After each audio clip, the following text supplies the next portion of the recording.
জয় শ্রী রাধে কৃষ্ণ। শ্রীকৃষ্ণ বার্তা চ্যানেলের পক্ষ থেকে সকল ভক্তকে জানায় ভক্তিপূর্ণ প্রণাম। আমাদের আজকে আলোচনার বিষয় শ্রীমদ্ ভাগবত মহাপ্রাণ গ্রন্থের প্রথম স্কন্ধের ঊনবিংশ অধ্যায়, পরীক্ষিতের অনশন ব্রত ও সুখদেবের আগমন। এই চ্যানেলে প্রতিদিন ভাগবত পাঠ শ্রবণ করতে প্লিজ চ্যানেলটিকে সাবস্ক্রাইব করে রাখবেন। শুরু করছি আজকের ভাগবত পাঠ। সুত বললেন, রাজধানীতে ফিরে এসে নিজের নিন্দিত কৃতকর্মের জন্য পরীক্ষিতের অনুতাপ হতে লাগল। তিনি অত্যন্ত দুর্মনা হলেন এবং মনে মনে ভাবতে লাগলেন, আমি নিরপরাধ ও প্রচ্ছন্ন ব্রহ্মতেজ সম্পন্ন ব্রাহ্মণের সাথে অনার্যের মতো কি নীচ ব্যবহার করেছি। বড়ই দুঃখের ব্যাপার। সেই দেবতুল্য মুনিকে অপমান করার ফলে শীঘ্রই আমার উপর দুর্নিবারণীয় কোনো বিপদ নেমে আসবে। আমার কৃত পাপের প্রায়শ্চিত্তের জন্য এটা হওয়াও উচিত। তাহলে ভবিষ্যতে আর কখনো এমন দুষ্কর্ম করবার সাহস হবে না। আজই আমার রাজ্য, সৈন্য এবং পরিপূর্ণ কোষাগার ব্রাহ্মণের ক্রোধাগ্নিতে জ্বলে পুড়ে ছাই হয়ে যাক, যাতে ভবিষ্যতে আমার মতো কুলো কলঙ্কের ব্রাহ্মণ, দেবতা ও গোজাতির প্রতি এরকম পাপ বুদ্ধি আর না হয়। তিনি যখন এইসব চিন্তা করছিলেন, তখন তিনি শুনলেন যে ঋষিপুত্রের শাপে তক্ষক তাকে দংশন করবে। এই ভীষণ বিষাগ্নির সদৃশ তক্ষক দংশন তার কাছে খুব অভিপ্রেত মনে হলো। তিনি ভাবলেন যে তিনি আজীবন সংসারে আসক্ত হয়ে রয়েছেন। তার কাছে অভিশাপ তার মঙ্গলপ্রদ বৈরাগ্যের মূল কারণ বলে মনে হলো। এই অভিশাপ শোনার আগে থেকেই তিনি ঐহিক ও পারত্রিক বিষয়ভোগে নিষ্প্রিয় ছিলেন। এখন এই শাপবাক্য শুনতে পেয়ে ঐহিক সুখ ও স্বর্গসুখ পরিত্যাগ করে ভগবান শ্রীকৃষ্ণের পাদপদ্ম সেবাকেই সর্বশ্রেষ্ঠ পুরুষার্থ জ্ঞানে গঙ্গা তীরে প্রায় উপবেশন করলেন। রমণীয় তুলসী বিমিশ্রিত শ্রীকৃষ্ণ চরণরেণু নিয়ে গঙ্গার জল প্রবাহিত হচ্ছে। এই কারণেই সেই গঙ্গাবাড়ি লোকপালদের সাথে ত্রিলোককে পবিত্র করে যাচ্ছে। এমন কোন মৃত্যুপথ যাত্রী আছে যে সেই গঙ্গাকে আশ্রয় না করবে? এইভাবে গঙ্গা তীরে আমরণ অনশনের সংকল্প করে তিনি সমস্ত বিষয়ে আসক্তি পরিত্যাগ করে সমদামাদি ব্রত ধারণ করে অনন্য চিত্তে শ্রী গোবিন্দ চরণ কমলের ধ্যানে প্রবৃত্ত হলেন। সেই সময় ত্রিলোকপাবন মহানুভব ঋষি মুনিগণ তাদের শিষ্যমণ্ডলী সহ সেখানে এসে উপস্থিত হলেন। সাধুগণ প্রায়শই তীর্থযাত্রার ছলে স্বয়ংই সব তীর্থস্থানকে পবিত্র করেন। তাদের মধ্যে অত্রি, বশিষ্ঠ, চ্যবন, শরদ্দান, অরিষ্টনেমি, ভৃগু, অঙ্গিরা, পরাশর, বিশ্বামিত্র, পরশুরাম, উতথ্য, ইন্দ্রপ্রমোদ, সুবাহু, মেধাতিথি, দেবল, আষ্টিসেন, ভরদ্বাজ, গৌতম, পিপ্পলাদ, মৈত্রেয়, ঔর্ব, পবস, অগস্ত্য, ভগবান ব্যাস, নারদ এবং এরা ছাড়া আরও কত শ্রেষ্ঠ দেবর্ষি, ব্রহ্মর্ষি এবং অরুণাদি রাজর্ষিগণের গঙ্গা তীরে শুভাগমন হল। এই রকম বিভিন্ন গোত্রজাত প্রধান প্রধান ঋষিমুনিদের একত্রিত দেখে মহারাজ পরীক্ষিত প্রত্যেকের যথাযোগ্য অর্চনা করে ভূলুণ্ঠিত হয়ে তাদের প্রণাম করলেন।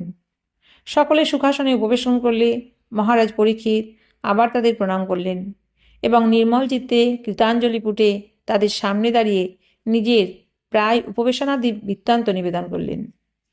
মহারাজ পরীক্ষিত বললেন, অহো, সমস্ত রাজন্যবর্গের মধ্যে আমি ধন্যতম, কারণ আমার স্বভাব ও আচরণের দ্বারা আমি আপনাদের মতো মহাপুরুষদের কৃপার পাত্র হতে পেরেছি। রাজকুলের মানুষেরা প্রায়ই নিন্দিত কর্ম করার ফলে ব্রাহ্মণদের পাদ প্রক্ষালনে বিমুখ হয়। এটা বড়ই দুঃখের কথা। আমিও তো রাজাই বটে, ক্রমাগত দেহ গেহাদিতে আসক্ত থাকার ফলে আমিও পাপরূপে হয়ে গেছি।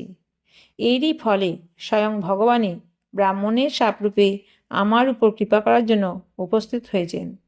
এই শাপ বৈরাগ্য উৎপন্নকারী, কারণ এই জাতীয় শাপে সংসারাসক্ত মানুষ ভীত হয়ে নির্বেদ প্রাপ্ত হয়।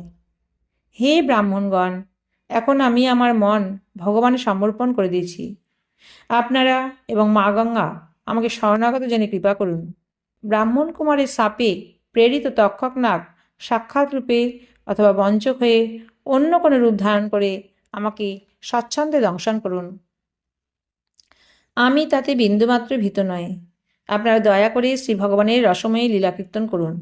আমি আপনাদের চরণে পুনরায় প্রণাম করে এই প্রার্থনা করছি যে কর্মফলে আমার যে জনিতেই জন্ম হোক, ভগবান শ্রীকৃষ্ণের চরণে যেন আমার অনুরাগ থাকে, তার চরণাশ্রিত মহাত্মাদের প্রতি যেন আমার বিশেষ প্রীতি থাকে এবং জগতের সব প্রাণীর প্রতি আমার যেন সখ্য ভাব থাকে।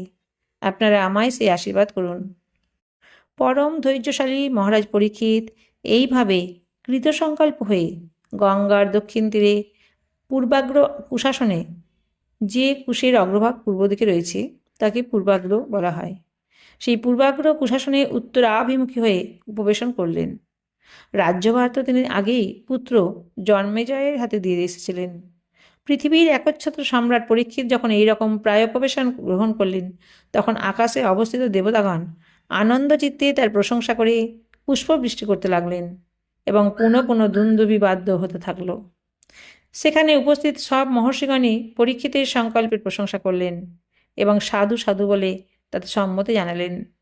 মুনি ঋষিগণ তো স্বভাবতই দীনানুগ্রহ পরায়ণ।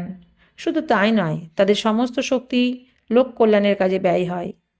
তারা ভগবান শ্রীকৃষ্ণের কৃপা বৈভবে প্রভাবিত পরীক্ষিতের প্রতি বলতে লাগলেন, হে রাজর্ষি চূড়ামণি, শ্রীকৃষ্ণ সেবক ও কৃষ্ণানুরক্ত পাণ্ডু বংশধরের পক্ষে এটা কিছু আশ্চর্য ব্যাপার নয়, কারণ ভগবানের সান্নিধ্য লাভ করার জন্য আপনারা কোটি কোটি নরপতি বন্দিত রাজ সিংহাসন এক মুহূর্তে তৃণবৎ পরিত্যাগ করেছেন।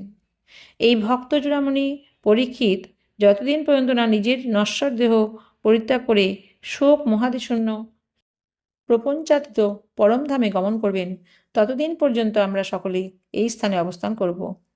ঋষিদের এই মধুর গভীর ভাবযুক্ত সত্য ও পক্ষপাতশূন্য বাক্য শ্রবণ করে মহারাজা পরীক্ষিত সেই সমাহিত যোগী ও ঋষিদের অভিনন্দন করে প্রণামপূর্বক মনোহর শ্রীকৃষ্ণলীলা শ্রবণের ইচ্ছাতে প্রার্থনা জানালেন।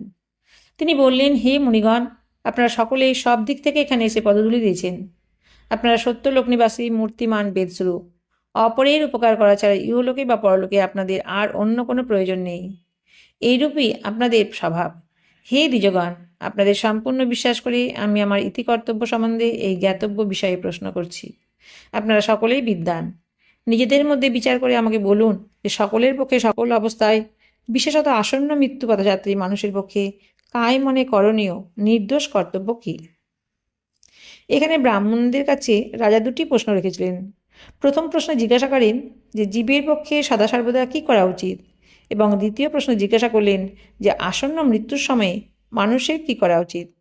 এই দুটো প্রশ্নই তিনি সুখদেবের কাছেও করেছেন এবং ক্রমশ এই দুই প্রশ্নের উত্তর দ্বিতীয় স্কন্ধ থেকে শুরু করে দ্বাদশ স্কন্ধ পর্যন্ত সুখদেব দিয়ে গেছেন। সেই সময় যদিচ্ছাক্রমে বিনা উদ্দেশ্যে পৃথিবীতে ভ্রমণ করতে করতে সর্ববিধ অপেক্ষাশূন্য ব্যাসনন্দন ভগবান শ্রী সুখদেব মহারাজ সেখানে এসে উপস্থিত হলেন। তিনি বর্ণ বা আশ্রমের বাহ্য চিহ্নশূন্য আত্ম উপলব্ধিতে পরিতুষ্ট। বস্ত্রাদিবেশ শূন্য অবধূত রূপে তিনি ধূলিমুষ্টি নিক্ষেপ করতালি দানাদিরত বালকগণে পরিবৃত ছিলেন। তিনি ষোড়শবর্ষীয় যুবা পুরুষের মতো আকৃতি বিশিষ্ট। তার হাত পা উরু বাহু স্কন্ধ কপল ও দেহ সুকোমল।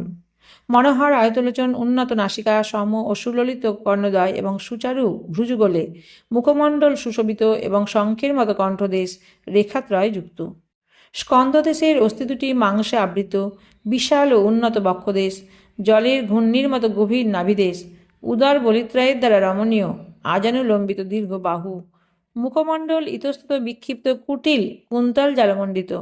দিগম্বর বেশি তিনি দেবশ্রেষ্ঠ বিষ্ণুর মতো তেজস্বী কান্তিযুক্ত দেখাচ্ছিলেন। শ্রীকৃষ্ণতুল্য শ্যামকান্তি বিশিষ্ট মধুর মৃদুহাস্যের দ্বারা স্ত্রীলোকদের চিত্ত আকর্ষণকারী অঙ্গছটায় তিনি মণ্ডিত ছিলেন। যদিও তিনি প্রচ্ছন্ন তেজেরা ছিলেন, তবুও তার অনন্য সাধারণ লক্ষণের দ্বারা মুনিগণ তাকে চিনতে পারলেন এবং সকলেই নিজ নিজ আসন থেকে উঠে দাঁড়িয়ে তাকে সম্মান প্রদর্শন করলেন। মহারাজ পরীক্ষিত সমাগত সেই অতিথি সুখদেবকে তার কাছে গিয়ে অবনত মস্তকে প্রণাম করে পূজা করলেন। মহারাজ পরীক্ষিত তাকে এরকম সম্মান করছেন দেখে যেসব বালক ও স্ত্রীলোক তার চারিদিকে ঘিরে মজা করছিল, তারা সেখান থেকে চলে গেল। সকলের দ্বারা সম্বর্ধিত হয়ে সুখদেব রাজপ্রদত্ত শ্রেষ্ঠ আসনে উপবেশন করলেন।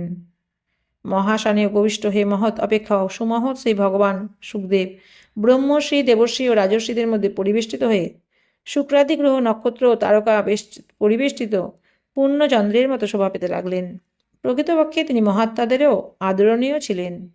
প্রখর বুদ্ধি সুখদেব শান্তভাবে আসনে উপবিষ্ট হলে পরম ভাগবত পরীক্ষিত তার সামনে এসে ভুলণ্ঠিত হয়ে চরণে প্রণাম করলেন।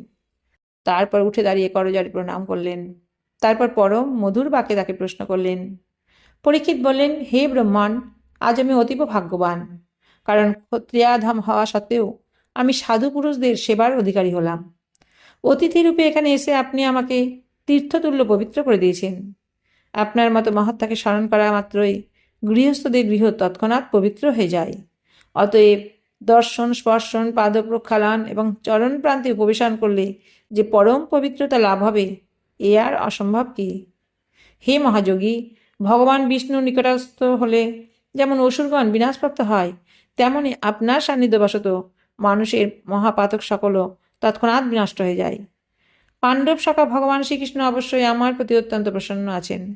তিনি তার পিতৃশাসা কুন্তী দেবীর পুত্র যুধিষ্ঠির আদির প্রতির জন্য সেই পাণ্ডবদের বংশজাত আমার প্রতি হিত সাধনের জন্য আমার সঙ্গে আপন জনের মতো ব্যবহার করেছেন। ভগবান শ্রীকৃষ্ণের কৃপা না হলে কি আপনার মতো একান্ত বনবাসী অব্যক্তগতি যোগসিদ্ধ মহাপুরুষ স্বয়ং এখানে এসে আসন্ন মৃত্যু আমার মতো প্রাকৃত মানুষকে দর্শন দিতেন? আপনি যোগীদের পরম গুরু, সেই জন্য আপনি আমার কাছে শ্রীকৃষ্ণ প্রাপ্তির পরম সিদ্ধির স্বরূপ সাধন সম্বন্ধে উপায় জিজ্ঞাসা করছি। আসন্ন মৃত্যু ব্যক্তির পক্ষে সর্বপ্রকারই যা কর্তব্য তা আমাকে বলুন। হে ভগবান, তৎসহ এই উপদেশও দান করুন যে মানুষ মাত্রই কী করা উচিত। শ্রোতব্য কি, জপনীয় কি, স্মরণীয় কি, ভজনীয় কি, সব আমাকে বলুন। আবার ত্যায্য কি তাও বলুন। হে ভগবৎ স্বরূপ মুনিবর, আপনার দর্শন অতি দুর্লভ, কারণ কোনো গৃহস্থের বাড়িতে গো দহনকালে পরিমাণ সময়ও আপনি অবস্থান করেন না। সুত বললেন, মহারাজ পরীক্ষিত, এইভাবে মধুর বাক্যে সম্বোধন করে প্রশ্ন করলে সর্বতত্ত্বদর্শী সর্বজ্ঞান সম্পন্ন ব্যাসনন্দন ভগবান শ্রী সুখদেব প্রত্যুত্তর দিতে আরম্ভ করলেন। সুধী ভক্তবৃন্দ, এতক্ষণ আপনারা শ্রীমদ্ভাগবত মহাপুরাণ গ্রন্থের প্রথম স্কন্ধের ঊনবিংশ অধ্যায় পরীক্ষিতের অনশন ব্রত এবং সুখদেবের আগমন এই অংশটি বাংলায় পাঠ শ্রবণ করলেন। যদি এই ভিডিওটি আপনাদের ভালো লাগে তাহলে প্লিজ একটা লাইক এবং একটা সাবস্ক্রাইব করে দেবেন। সবাই ভালো থাকবেন, সুস্থ থাকবেন। রাধে রাধে।